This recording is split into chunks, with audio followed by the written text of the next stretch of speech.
Are you looking forward to logging another Snapchat profile? Then you're on the right video. Well, it's pretty simple and a quick process, so without any further delay, let's get started. First thing first, move into Snapchat.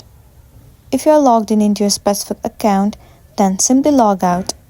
Once you have been logged out, it will land you on this home page. If the login credentials are already saved, then all you can do is click on it and then log in into your next profile. Or if you want to log in into your new account, then click on Use Other Account. You can simply enter your username, email address or phone number and then enter the password. Or if you have logged in into your account from Google account or Apple, then click on Continue with Google account or Apple account.